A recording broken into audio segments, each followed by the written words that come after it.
Vous pouvez participer via les réseaux sociaux. C'est un conflit oublié de tous et pourtant l'un des plus meurtriers de ce début de siècle, la guerre en République démocratique du Congo et notamment dans l'est du pays, dans le Kivu. Aujourd'hui, l'heure est à l'espoir, peut-être. L'armée congolaise, vous le savez, a chassé les derniers combattants du M23 avec l'appui de la MONUSCO, la force des Nations Unies sur place, la plus importante au monde, on le rappelle, 20 000 hommes. Mais il faut rester prudent, extrêmement prudent. S'agit-il d'un repli stratégique du M23 ou d'une vraie volonté de paix? Kinshasa est-il prêt à signer un accord avec ses rebelles? Enfin, la région, les voisins, le Rwanda, l'Ouganda, cette région est-elle prête pour la paix? Eh bien, on en parle ce soir avec nos invités, avec vous, Lambert Mende, bonsoir. Vous êtes ministre congolais de la communication. Florent Gel, bonsoir. Vous êtes directeur du bureau Afrique à Paris de la FIDH, la Fédération internationale des droits de l'homme. Avec nous, Trésor Kibangula, bonsoir. Vous êtes journaliste à Jeune Afrique d'origine congolaise. Et puis, nous sommes en direct de Goma avec vous, Ray Torres, bonsoir. Merci d'être avec nous. Vous êtes le chef du bureau de la MONUSCO, donc de la force de l'ONU à Goma, dans l'est de la République démocratique du Congo. Avant de commencer ce débat, si vous le voulez bien, pour bien comprendre ce qui se passe, et c'est très compliqué, il faut bien le dire, dans l'est de la République démocratique du Congo, les explications de Nicolas Germain, parce que dans cette région, eh bien, il y a plusieurs groupes rebelles qui sévissent. On regarde en images. Un rassemblement à Kinshasa pour remercier l'armée d'avoir vaincu les rebelles du M23. Notre armée FARDC a gagné la guerre de l'Est. C'est pour cela que nous sommes ici. Mais certains se demandent s'ils ne se réjouissent pas trop vite. L'histoire récente montre qu'il existe un cycle dans l'est du Congo, au Kivu, une région très riche en ressources minières. Des rébellions à dominante Tutsi apparaissent, meurent, puis se reforment un peu plus tard sous un autre nom. Tout commence avec le génocide rwandais de 1994. Selon l'ONU, 800 000 personnes, essentiellement des Tutsis, sont tuées. De nombreux Hutus, dont des génocidaires, traversent alors au Congo. Après avoir aidé Laurent Désiré Kabila à prendre le pouvoir en 1997, le Rwanda de Paul Kagame estime l'année suivante qu'il ne fait pas assez pour lutter contre la milice Hutu des FDLR. C'est le début d'un conflit régional qui entraîne une dizaine de pays et fera en 5 ans plusieurs millions de morts. Quelques années plus tard, en 2008, une nouvelle rébellion tutsi congolaise, le CNDP de Laurent Nkunda, dit vouloir affronter les milices Hutus dans l'est du Congo, toujours avec le conflit pour les ressources minières en toile de fond. L'année suivante, à la suite d'un accord de paix, le CNDP intègre l'armée congolaise. Mais en 2012, il affirme que le gouvernement ne respecte pas ses engagements et reprend les armes sous le nom du M23. Aujourd'hui, le M23 est battu et Kinshasa promet de s'attaquer aux milices Hutus. Mais est-ce que cela sera suffisant pour mettre cette fois un terme définitif à ce cycle de rébellion? Lambert Mende, tout d'abord, je précise à nos téléspectateurs que vous avez refusé de dialoguer ici sur le plateau de France 24 avec des représentants du M23. Pourquoi ne pas dialoguer avec eux alors que finalement vous êtes les vainqueurs de ce conflit? Je pense qu'il y a un dialogue institutionnel qui va continuer à Kampala. Nous n'avons pas refusé à ce niveau-là. Nous voudrions voir un peu plus clair sur le sérieux de l'engagement du M23 à mettre fin à sa rébellion armée. Nous nous sommes donné un certain nombre de jours, 3 à 5 jours, avant d'aller au-devant de ses compatriotes. Ce sont des compatriotes du M23 et de signer avec eux une déclaration qui les verra prendre des engagements vis-à-vis de la nation et qui nous verra, nous, gouvernement, prendre aussi des engagements vis-à-vis de certains de leurs griefs qui nous paraissent légitimes. Dans l'entretemps, je n'ai pas vu l'utilité de venir ressasser des problèmes qui n'ont plus de raison d'être évoqués, étant donné qu'ils ne sont plus en mesure de s'exprimer comme un mouvement. Ils se sont auto-dissous et donc nous voudrions éviter tout ce qui pourrait continuellement les légitimer. C'est pourquoi même ce qui va se signer à Kampala, nous ne l'appelons pas accord. Nous l'appelons déclaration de Kampala. Mais ça veut dire que vous émettez quand même, ce que vous aviez dit il y a quelques minutes, un certain doute. Vous dites on se laisse quelques jours quand même pour voir s'ils veulent vraiment déposer les armes. Ça veut dire que vous doutez aujourd'hui du fait que ce mouvement veuille déposer les armes? Oh, nous avons des raisons de douter et avec nous, tous nos partenaires, aussi bien la MONUSCO que les chefs d'État de la SADC et de la CIRGL, avec lesquels notre président s'est réuni à Pretoria il y a quelques jours, ont admis que nous prenions ces quelques jours pour évaluer la fiabilité des engagements du M23.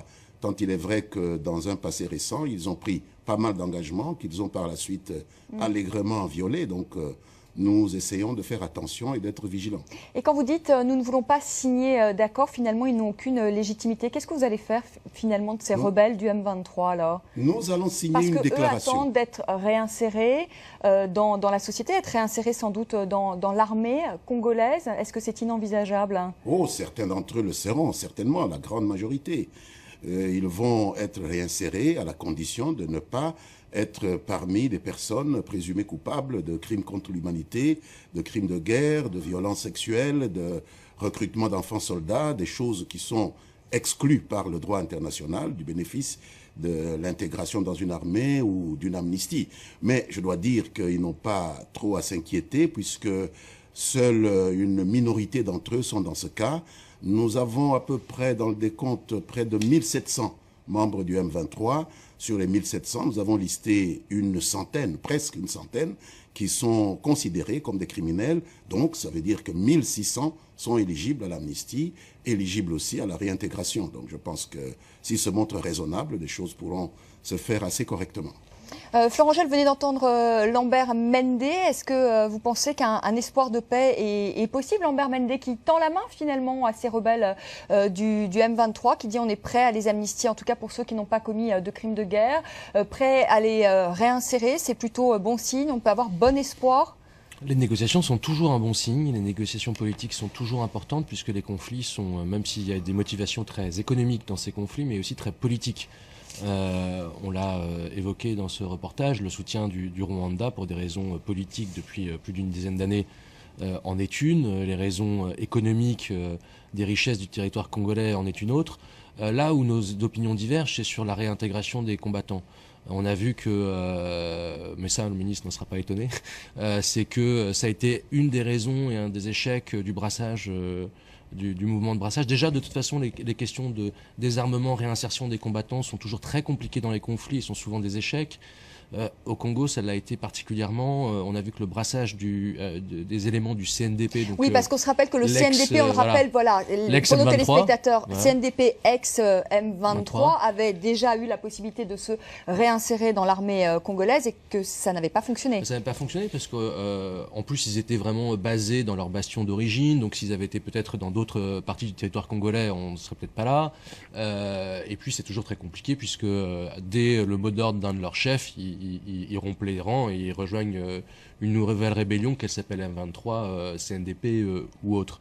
Et donc cette question de l'amnistie, même si on salue cet effort qui est fait de ce qu'on appelle de vetting, c'est-à-dire d'essayer de dissocier ceux qui ont commis des crimes et ceux qui n'en auraient pas commis, le problème c'est qu'au regard des crimes qu'ont commis le M23, je doute qu'il n'y en ait qu'une centaine qui ait commis ces milliers de viols autour de Goma, ces centaines d'assassinats, etc., etc. Donc, les violations des droits de l'homme qui se sont déroulées depuis presque 2 ans maintenant l'ont été dans une mesure extrême, dans une violence rare, même à Goma même, ce qu'on avait rarement vu même sur les derniers conflits. Et donc, il y a un vrai effort là de ne pas donner une prime à l'impunité. Un processus politique, c'est certain, c'est nécessaire, ce sont des conflits qui sont aussi politiques. Mais donc vous êtes d'accord avec Lambert Mende? Lambert Mende dit qu'il n'y aura pas de prime à l'impunité.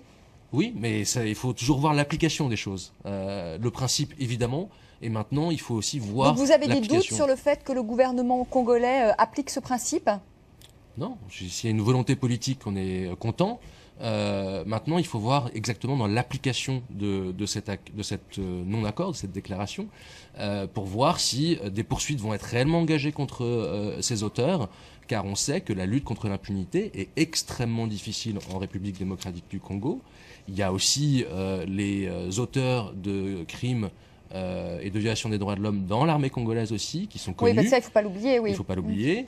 Il y a aussi eu des exactions de ce côté-là. C'est une situation qui est compliquée, mais on n'aura pas la paix et on n'aura pas la paix sans la justice, c'est une évidence.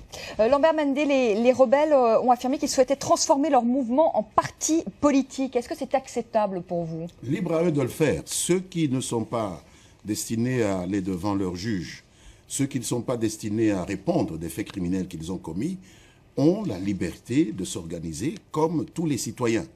Et pour revenir un peu à ce que notre ami de la FIDH a dit, je dois signaler que nous avons pris en compte les préoccupations qu'il exprime. Sinon, il y a longtemps que la guerre serait terminée. Parce que ce qu'on nous offrait, par nos voisins notamment, c'était de mettre fin à cette rébellion qu'ils soutenaient plus ou moins du bout des bras, en échange d'une intégration inconditionnelle, tout à fait aveugle, des gens dans l'armée et d'une loi d'amnistie que le Parlement accorderait à tout le monde.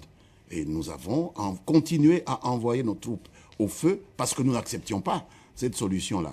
Nous sommes d'avis que, quel que soit l'auteur d'un crime, ce que nous définissons clairement, crime contre l'humanité, crime de guerre, qu'il soit dans l'armée, qu'il soit ailleurs, sa place est devant un tribunal. La justice. Et donc là, il n'y a pas d'inquiétude à faire. Maintenant, nous en avons identifié cette centaine. Ça ne veut pas dire que le travail de la justice s'arrête là. Le travail continue, mais nous ne pouvons annoncer que ce dont nous sommes tout à fait sûrs, avec des preuves. Mais le travail continue. Trésor Kibangula, alors il y a beaucoup de questions d'internautes ce soir qui se demandent si le M23 finalement qui a quitté aujourd'hui donc le territoire congolais pour se réfugier chez les voisins, notamment le Rwanda et l'Ouganda, si ce mouvement va renaître de ses cendres, nous pose la question un internaute, tel le phénix, il s'agit en d'autres termes d'un repli stratégique ou est-ce qu'il y a une réelle volonté de paix? Quel est votre avis? Moi, je pense que dans cette situation, le débâcle du M23, il y a deux choses à noter. Il y a la branche politique du mouvement qui s'est réfugiée avant la chute des Tchanzu et des Runyoni quelques jours, je crois, la veille de la chute, qui s'est réfugiée à Kampala, où se tiennent les négociations, et la branche armée, qui est dirigé par Sultan Makenga, le vrai chef du M23, qui est resté jusqu'au bout. Qui est recherché d'ailleurs par la justice. Et qui est resté jusqu'au bout, déterminé à en découdre avec les forces armées de la République démocratique du Congo, appuyées par la brigade. Lui, il n'a pas donné un mot jusque-là, parce que l'annonce de la fin de la rébellion, c'est Bertrand Bisimwa, le chef politique, qui l'a donné. Il Mais a pas demandé... la branche militaire, donc. Dans les communiqués du M23 signés par Bertrand Bisimwa, les chefs politiques, il demande au commandant du M23, il demande à Sultan Makenga, son chef, de participer à cette nouvelle dynamique, d'aider au brassage des troupes. Mais Makenga, qui est en fuite, il n'a pas réagi. Donc il y a, comme a dit le ministre, il est normal qu'on s'accorde quelques jours donc il faudra une déclaration en fait de Makenga aujourd'hui. Je vais vous donner la parole, Florent Gel, mais je vous réponds tout parce qu'il malheureusement ne peut pas rester très longtemps avec nous. Et c'est important d'avoir son témoignage, celui de Ray Torres, qui est le chef du bureau de la MONUSCO à Goma, qui est la capitale de l'Est de la République démocratique du Congo. Première question, monsieur, sans l'ONU, est-ce que cette victoire de l'armée congolaise aurait-elle été possible? Je pense que oui. Je pense que l'armée congolaise a prouvé dans ses opérations militaires qu'elle avait fait d'énormes progrès dans sa détermination, dans la discipline, dans son appui logistique, sa capacité à planifier une action. Je pense que l'appui de la MONUSCO a évidemment été facilité, mais je crois qu'il faut le retenir surtout comme une opération une opération victorieuse des FARDC, de l'armée congolaise. On précise toutefois qu'il y a quelques mois, une brigade d'intervention rapide a été mise sur place quand même, et qu'aujourd'hui donc ça a fonctionné, que vous êtes, je dirais, dans le qu'aujourd'hui vous répliquez, vous agissez militairement sur le terrain, que vous n'avez pas un rôle de simple observateur. C'est peut-être quand même ce qui a fait la différence. Il faut le dire à nos téléspectateurs, c'est le moins qu'on puisse dire. La question qu'on se pose également, c'est pourquoi aujourd'hui cette rébellion a pu être repoussée aussi rapidement et pas auparavant? Parce que finalement, ça fait 18 mois que cette rébellion est sur le terrain dans l'Est. Pourquoi ça a fonctionné maintenant? Parce qu'il y a eu cette brigade d'intervention rapide? Non, je pense que oui. Il y a un rôle, mais je pense que peut-être les éléments les plus importants, c'est l'organisation des FARDC, de l'armée congolaise elle-même.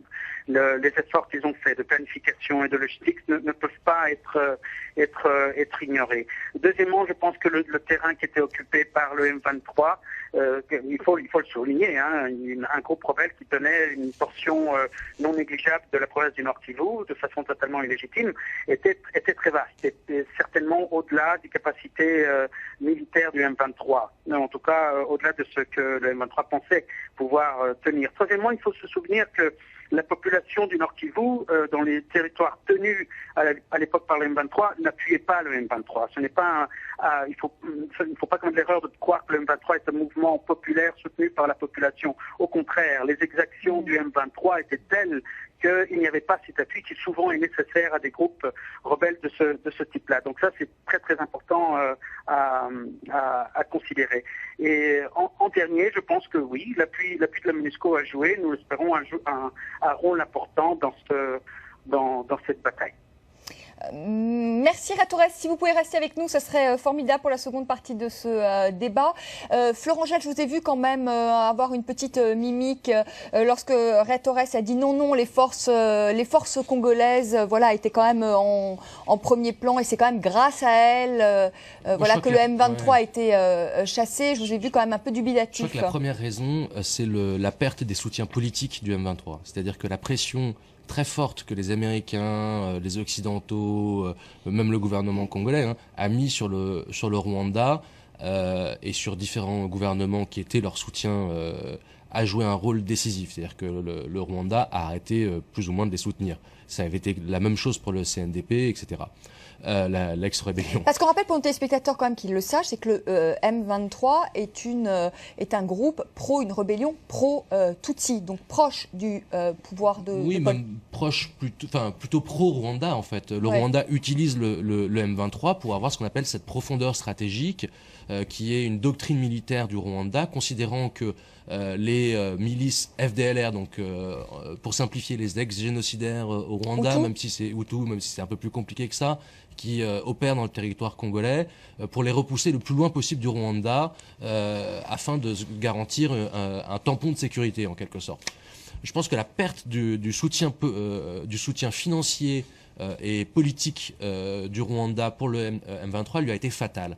Après, les Nations Unies ont pour la première fois dans leur histoire mis en place une espèce de brigade d'intervention rapide qui a été très efficace et qui, avec les efforts de réorganisation de l'armée congolaise, ça c'est vrai, ont permis d'avoir une bien meilleure efficacité, à tel point qu'aujourd'hui il y a des drones qui sont en train d'être projetés sur le terrain à l'est du Congo. L'ONU utilise aujourd'hui des drones pour contrôler, observer l'étendue du territoire. Et le troisième point qui est absolument fondamental, et ça je suis tout à fait d'accord avec M. Torres, c'est le fait que le M23 a commis tellement d'atrocités dans le Nord Kivu et dans les régions qu'il a occupées que c'était une rébellion qui n'a aucune légitimité sur le terrain et qui a commis tellement de crimes qu'il y a un véritable rejet. Mais c'est malheureusement pas une raison décisive, puisqu'on a vu que toutes les rébellions à l'est du Congo ont commis ce même type de crimes, qu'ils n'ont pas une appropriation populaire particulière et que par conséquent ils ont malgré tout réussi à tenir les terrains militaires pendant des années, simplement parce qu'ils avaient des soutiens en armement et en politique des pays de la sous-région et que ça les empêchait pas d'occuper ce terrain-là, quoi. Alors on va parler justement aussi de ces autres rébellions, parce qu'il y a le M23, mais il y en a aussi également d'autres, je pense notamment au FDLR. On va en parler dans la seconde partie de ce débat. Et est-ce qu'on peut penser qu'il y aura un processus de paix régional, parce que les voisins jouent un rôle extrêmement important, vous le disiez Florent Gel, que ce soit le Rwanda et l'Ouganda, sont-ils prêts, ces deux pays, à la paix? On rappelle que l'Est du Congo est une région qui a d'énormes ressources minières et donc on regarde tous les voisins, les parrains de la région, ont les yeux braqués sur cette région. On en parle dans la seconde partie de notre débat. À tout de suite.